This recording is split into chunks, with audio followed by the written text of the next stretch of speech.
யோசனை அவங்க யோசிச்சுக்கிட்டே இருந்துட்டு அப்போ நாளைக்கு அவங்க வாட்ச் சொல்லிட்டாங்க திருப்பி அதே இடத்துல போய் பார்ப்போம், என்னங்க இப்படி வீங்கிடுச்சே ஒரு மாதிரி ப்ளூ அண்ட் பிளாக்காக மாறிடுச்சுன்னு சொல்லிட்டு அவங்க திருப்பியும் வந்துக்கிட்டு அதே இடத்துக்கு போயிருக்காங்க. அந்த விவசாயம் பண்ண இடத்துக்கே போயிட்டு திருப்பி அதை செக் பண்ணி பார்த்துருக்காங்க அந்த இடத்துல. அப்போ தான் தெரிய வந்திருக்கு அங்கே வந்து ஒரு பாம்பு வந்து செத்து போய் கிடந்திருக்கு.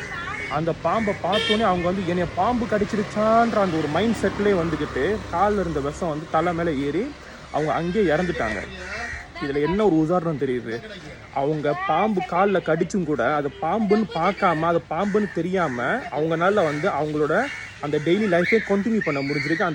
அந்த விஷமும் அவங்க தலை வரைக்கும் ஏறல. ஏன்னா வந்து எல்லாமே நம்ம சைக்காலஜி, நம்மளோட மைண்ட் செட் தான். நம்ம மைண்டில் என்ன விதைக்கிறோமோ அதுதான் வந்து நம்ம லைஃப்லேயே அது நடைமுறையாக மாறும். எண்ணம் போல் வாழ்க்கைன்னு சொல்லுவாங்க. அதுக்கு உள்ள உதாரணம் தான் இந்த வீடியோ.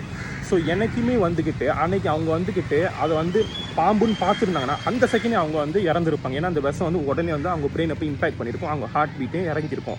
ஆனால் வந்து அவங்க வீட்டுக்கு